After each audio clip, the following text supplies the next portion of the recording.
خالق، اللہ ہی خالق ہے، کل شیء ہر چیز کا، وہو علی کل شیء وکیل،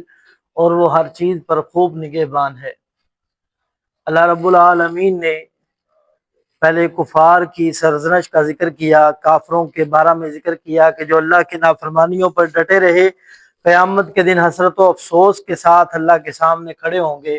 اور اس کے بعد اللہ رب العالمین نے ان لوگوں کا ذکر کیا جو ایمان والے ہیں، تقوی اختیار کرنے والے ہیں، ان کے لیے جنت کے انعامات کا ذکر کیا۔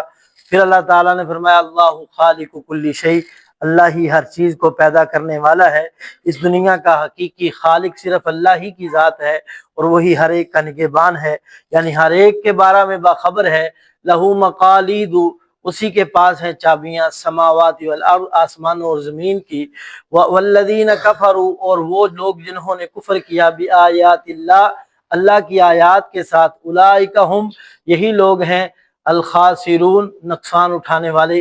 اور اسی کے پاس ہیں زمین و آسمان کی چابیوں سے مراد تمام زمین و آسمان کے خزانے اللہ ہی کے اختیار کے اندر ہے، نہ ہی اللہ تعالیٰ نے اس اختیار کو کسی کے ہاتھ میں پکڑایا ہے، اور نہ ہی اللہ تعالیٰ اس بارے میں عاجز ہے کہ اس نے زمین و آسمان کے نظام میں سے کوئی حصہ بھی کسی کو دیا ہو۔ فرمایا ہر قسم کے اختیارات اللہ ہی کی ذات کے پاس ہے۔ اور جو اللہ کی ان باتوں کا انکار کرتے ہیں باوجود سمجھ لینے کے خالق اللہ ہے، داتا اللہ ہے، رازق اللہ ہے، ہر چیز کا مالک اللہ ہے، پھر بھی اللہ تعالیٰ کی آیات کا انکار کرتے ہیں، یہ انکار کرنا ہی ہے۔ کوئی بندہ سمجھے ہم کون سا انکار کرتے ہیں، قرآن کا ہم نے کبھی انکار نہیں کیا، نبی پاک کے فرمان کا ہم نے کبھی انکار نہیں کیا، لیکن مانگتے اوروں سے پھرتے ہیں، درباروں پر جا کر جھکتے ہیں، طرح طرح کی نظریں اور نیازیں دیتے ہیں، جبکہ اللہ رب العالمین ہر چیز کے خزانوں کا مالک ہے، اور لوگوں کو دنیا کے خزانوں کا مالک سمجھتے پھرتے ہیں اور لوگوں کے سامنے جھکتے پھرتے ہیں۔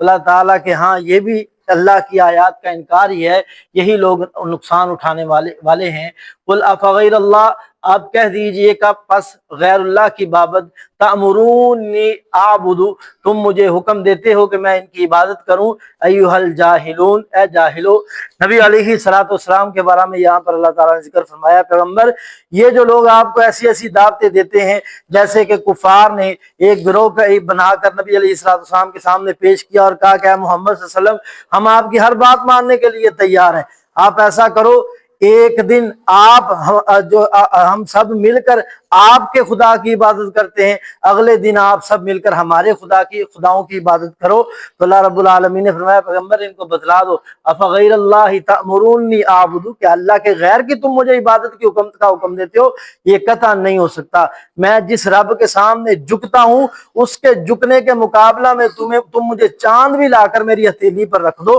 میں اس کو نہیں چھوڑنے والا، میں اسی ہی کی عبادت کروں گا۔ ایھا الجاہلون، اے جاہلو، وہ کتنا بھی عقل مند کیوں نہ ہو، کتنا بھی دانش مند کیوں نہ ہو، بڑا بڑا اپنے آپ کو سائنس اور ٹیکنالوجی میں بڑا بڑا اپنے آپ کو طاقتور سمجھنے والا، جب اللہ کے غیر سے مانگتا ہے سمجھ لو کہ وہ جاہل ہے۔ اصل عقل مند وہی ہوتا ہے کہ جو اپنے مالک کو پہچان لے، جس کو مالک کی پہچان نہیں اس کے ہنر کا کوئی اسے فائدہ نہیں ہے۔ اللہ تعالی ہمیں اپنی ذات کو سمجھنے کی توفیق عطا فرمائے۔